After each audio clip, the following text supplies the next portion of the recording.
네, 안녕하십니까. 노키아의 이준성입니다. 우선 노키아 벨 연구소라고 하면 조금 익숙하지 않으실 텐데요. 작년에 노키아하고 알카텔 루전트가 합해지면서 벨 연구소 이름이 노키아 벨 연구소 이름으로 바뀌었습니다. 제가 오늘 간략하게 여러분께 이야기해보고 싶은 부분은 기술적인 부분들은 사실 전 세션이나 여러 세션에서 많이 중복이 될 것 같고요. 어떠한 산업계, 그다음에 실제로 기술적인 패러다임이 바뀌면서 5G 시대에서 요구되는 어떤 기술적인 패러다임이 어떤 것이 있을까, 그런 걸 먼저 살펴보고요. 스탠다드나 피처는 사실 많이 중복이 되는 내용이라서 최대한 빨리 시간을 진행할 거고요. 5G 네트워크 아키텍처 관점에서 이제 어떠한 특징들이 있고, 그다음에 노키아뿐만 아니라 실제로 이제 기존의 LT망에서 5G가 어떻게 진화가 될 것인지, 그런 부분에 대해서 간략하게 살펴보겠습니다. 저희가 시대별로 한 기술의 패러다임이 바뀌는 그런 형태의 변곡점을 좀 살펴보면, 1970년대 이럴 때 저희가 유닉스라는 그런 컴퓨터가 나와서 생활을 바꿨다고 볼 수 있죠. 기억하시겠지만 이제 90년대 초반 넷스케이프라든지 그런 웹이 처음에 나와서 이제 검색의 시대가 이제 열리게 되고요. 그다음에 90년대 이제 중반에서 2000년대 이제 구글이라는 그런 회사를 통해서 웹의 시대가 진정 열리게 됐고요. 그리고 이제 페이스북이나 이런 쪽을 통해서 소셜 네트워크가 강조가 되면서 페이스북이라든지 여러 가지 이제 SNS가 발전을 하게 됩니다. 그리고 그것들을 기반으로 해서 이제 아마존이 아마존 웹 서비스라는 거를 2006년도에 런칭을 하고, 실제로 이제 중국이라든지 여러 나라에서 저런 비즈니스 모델을 가지고 실제로 어떤 인더스트리를 변화시키는 그러한 형태가 기술의 어떤 패러다임이라고 볼 수 있고요. 그럼 그 다음에는 도대체 이제 어떤 시대가 올 것이냐, 이것이 5G하고 또 어떤 관련이 있을 것이냐가 예상을 한번 해보게 되는 거고요. 그렇다 그러면 실제로 저희가 어떤 패러다임을 바꾸는 데 있어서 현재 기준으로 어떠한 정보에 저희가 언리미티 되어 있는 이런 부분이 해소가 돼야 되고요, 사실. 그리고 어떤 정보를 취득하는 데 있어서 상당히 짧은 시간 동안에 많은 정보를 취득하는 그런 것들이 새로운 시대의 가장 중요한 리ኳ이먼트라고 볼 거고요. 그러니까 이런 시대에서 그렇다면 사람들이 계속되고 또 어떤 오버로드가 안 걸리는 그런 상태, 이런 형태에서 5G는 사실 자동화 시대라고 그렇게 예상을 할 수가 있겠습니다. 그럼 이제 네트워크 자동화라는 관점에서 이제 여러 가지 기술들이 사실 나올 텐데요. 5G의 피지컬 레이어서부터 네트워크 서비스의 아키텍처에서부터 여러 가지가 나오겠지만, 가장 기본적인 큰 화두는 자동화 시대라고 그렇게 조심스럽게 예측을 해봅니다. 실제로 1990년대부터 2020년도까지 저희가 데이터 사용량을 예측을 해보면 기하급수적으로 사실 늘어나는 형태죠. 2015년부터 2020년까지 저희가 예측을 해보면 엔터프라이즈하고 버티컬 네트워크 관점에서 4.4 제타바이트 1년에 그 정도의 데이터가 쓰일 것이라고 예상을 하고 있고요. 컨슈머 쪽에는 2.6 제타바이트 정도가 이얼리 사용될 거라고 예상을 하고 있습니다. 그래서 쭉 기술의 진화 단계를 보시면 처음에 디스커버리 형태, 쉐어, 다시 오토메이티드 형태, 그래서 에브리띵이 이제 모든 사물과 사람이 하나로 연결되는 그러한 형태의 망으로 진화를 할 것이다 라고 볼 수 있습니다. 그렇다면 한 가지 이그젠플로 퓨처 네트워크에서 여기저기서 얘기하고 있는 이제 1기가 bps, 실제로 이게 가능한 건지 아니면 버추얼한 건지 관점에서 보면, 이미 사실 VR이나 AR은 여러분이 알고 있겠지만 이미 커머셜리 서비스가 되고 있는 상황이죠. 거기에 예를 들어서 이제 더 멀티미디어가 더 강화가 되면, 그러니까 예를 들어서 노키아의 5조 카메라라는 게 example이 있습니다. 360도를 동시에 촬영할 수 있는 카메라 장비고요. 렌즈가 16개가 달려 있고, 실제로 소리에 대한, 보이스 소리에 대한 것도 실시간으로 멀티 프로세싱이 돼서 데이터량 같은 것들을 계산해 보면 상당히 이제 많이 데이터량이 쓰입니다. 그래서 그런 360도 카메라라든지 이런 부분들을 적용했을 때 데이터 사용량을 대략 예측을 해보면 한 0.4에서 0.7GBps 정도가 쓰이게 됩니다. 그런 걸 저희가 이제 데이터를 가지고 가공을 하고 슬라이싱을 하고 실제로 유저들이 데이터를 가지고 노는 시대가 된다면 1GBps는 꼭 필요한 하나의 리ኳ이어먼트가 될 것이다라고 예상을 하고 있습니다. 전체적으로 표준화 일정은 앞절에서도 상세하게 설명을 해 주셔서 그냥 한번 보고 넘어가는 걸로 하고요.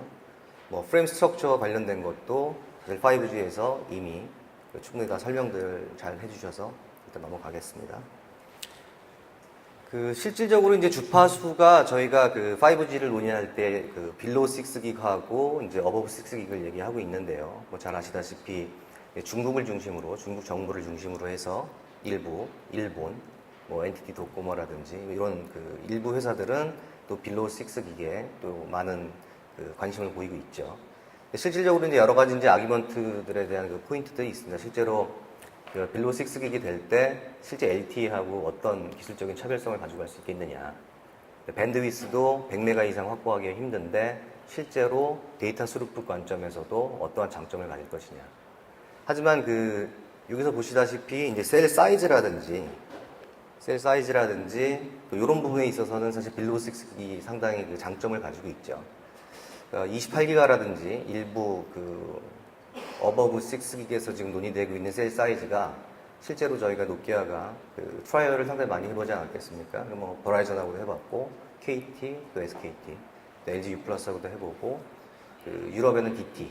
그러니까 여러 가지 이제 다양한 사업자하고 이제 트라이얼망을 구성해서 실제로 시험을 해보면 셀 사이즈가 사실 좀 부담입니다. 그리고 28기가 쪽에서의 어떤 페네트레이션 로스라든지 이런 부분들이 사실 기존에 저희가 경험했던 것보다는 상당히 좀 시리어스하기 때문에 그런 망 구축을 어떻게 할 건지가 사실 상당히 앞으로 고민이고 숙제입니다.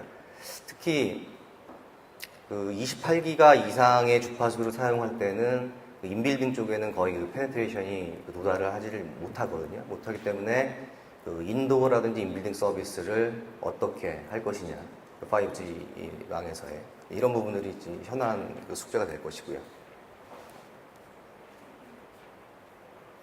레이턴시 측면에서는 기존에 이제 보시면 알겠지만 이 LTE 쪽에서의 레이턴시 이미 프레임 스트럭처 자체가 짧아지기 때문에 실질적으로 5G에서는 엔드 투 엔드로 1mm서부터 그러니까 1mm에서는 5mm 정도까지 서비스 영역을 보고 있고요. 실질적으로 오토 로버 컨트롤이라든지 공장 자동화에 쓰이는 미니멈 리ኳ이어먼트가 한 3mm 정도 이하이면 실제로 자동 제어하는데 큰 문제가 없는 걸로 그렇게 예측을 하고 있습니다.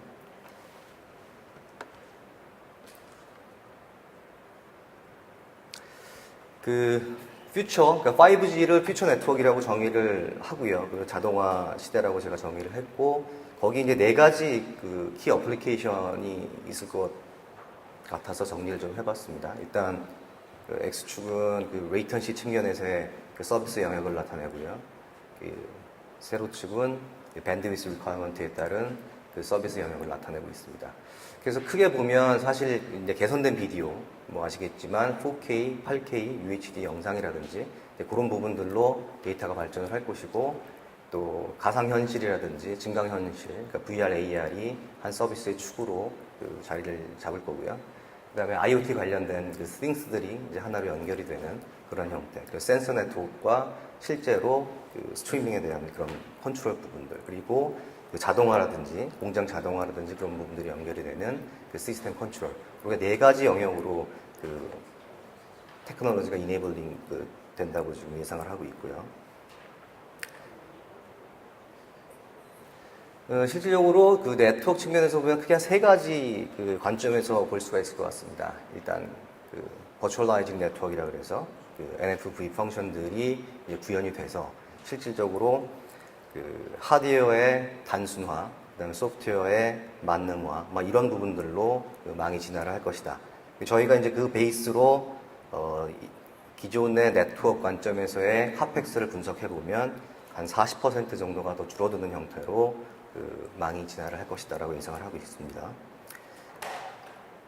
소프트웨어 디파인 뭐 네트워크 측면에서도 결과적으로 한 10배 정도 더 빠르게 이렇게 셋업이 되고 한 50% 정도 오퍼레이션 코스트를 또 줄이는 방향으로 망이 진화를 할 것이다 라고 보고 있고요.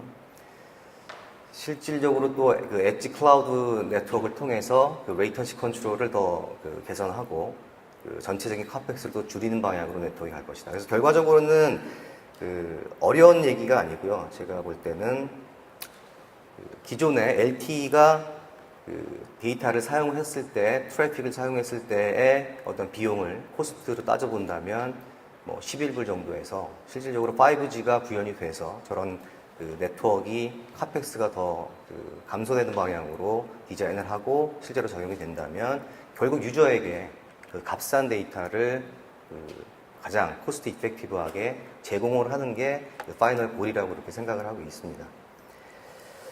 그래서 크게 한번 다시 정리를 해보면 6가지의 키 테크놀로지가 5G의 메이저 기능이라고 볼 수 있을 거고요. 그래서 뭐 아시겠지만 네트워크 관점에서 버추얼라이즈라든지 소프트웨어 디파인 라디오, 소프트웨어 디파인 네트워크, 그 다음에 클라우드 네트워크를 통해서 클라우디피케이션을 통해서 텔코와 IT가 합해지는 형태의 망진화가 예상이 되고 있고요. 또 아까 말씀하신 멀티락 테크놀로지를 이용해서 LAA라든지 아니면 다른 이기종 간의 캐패시티 부스팅을 하는 방법들이 논의가 활발하게 이루어지고 있고요. 결과적으로 또 뉴 에어 인터페이스에 빈포밍이 적용이 돼서 아까 말씀하신 그런 커버리지를 늘리는 형태, 그런 형태의 핵심적인 기술들이 요구될 것이라고 이렇게 보고 있습니다. 그렇다면 노키아가 바라보고 있는 5G의 진화 방향은 어떨 거냐? 사실 통신에서 가장 사실 어려운 부분이 진화인데요. 마이그레이션. GSM이 활발하게 쓰였던 2G 시대, 그 다음에 UMTS 3G 시대, LTE 4G 시대가 가면서 사실 기죽 벤더 입장에서는 사실 기존의 하드웨어에서 백워드 컴패티빌리티를 지원을 할 거냐 말 거냐가 사실 가장 큰 이슈입니다. 국내 사업자 같은 경우도 LTE망이 지금 거의 100% 이미 잘 깔려 있는데요. 거기서 예를 들면 하드웨어를 교체하지 않고 5G를 지원할 수 있느냐, 이제 뭐 이런 아주 무거운 숙제가 있는 거죠. 근데 현실적으로는 크게 이제 디지털 사이드하고 RF 사이드하고 이제 나눌 텐데요. 디지털 사이드에서는 일부 카드 업그레이드를 통해서 4G에서 5G가 넘어가는 그런 형태를 지원을 하려고 생각을 하고 있습니다. 하지만 RF는 이제 주파수 자체가 이제 바뀌기 때문에 사실 이제 새로운 하드웨어가 적용이 돼야 된다고 생각을 하고 있고요. 현재 지금 4G에서 저희가 있는 요 시점은 한 요 정도 되는 거죠. 3G에 비해서 한 10배 정도의 데이터를 이미 저희가 향유하고 있고요. 5G에서는 그보다 더 10배 정도 내지는 20배 정도 더 늘어나는 형태의 데이터 리퀘어먼트가 필수적으로 요구된다고 보고 있고요.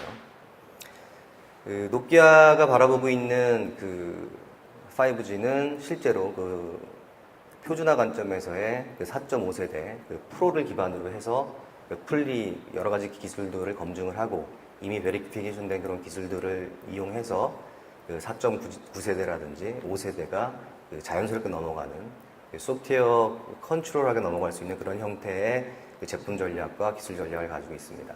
노키아가 가지고 있는 베이스테이션 네임이 사실 에어스케일인데요. 근데 4.5세대 하드웨어를 지원을 통해서 카드 교체, 소프트웨어 업그레이드를 통해서 5G의 서비스를 지원하는 그런 형태로 제품을 만들 계획을 하고 있습니다. 결과적으로는 사실 그 LTE망과 5G망은 그 공존을 할 수밖에 없는 것이고, 표준에서도 그 NSA라고 하는 Non-Standalone 모드에서의 그 인터워킹이 사실 강조가 되고 있고, 대부분의 그 사업자들, 그러니까 미국의 이제 버라이즌 같은 경우는 사실 그 서비스 어플리케이션이 좀 다르죠. 그 레스트 마일 형태의 백호를 대신할 수 있는 그런 것들을 5G를 가지고 하고자 하는 것이고, 나머지 이제 유럽이라든지 국내 또 일본 이런 사업자들은 대부분이 그 인터워킹을 통해서 4G와 5G를 공존화하면서 그 특화되는 5G의 그 서비스를 하려고 생각을 하고 있습니다. 결과적으로는 그 노키아도 4.5 세대의 어떤 프로 규격과 그 5G 넘어가고 있는 그런 부분들을 그 동시에 지원함으로써 그 4.5 세대도 규격을 완성을 하고, 그 5G도 패러럴하게 가서 결국은 그 5G를 구현하는데 그런 그 전략을 가지고 있습니다. 간단하게 그 노키아 전략하고 산업계 동향을 간략하게 살펴보았고요. 그 질문이 있으면 질문을 받겠습니다.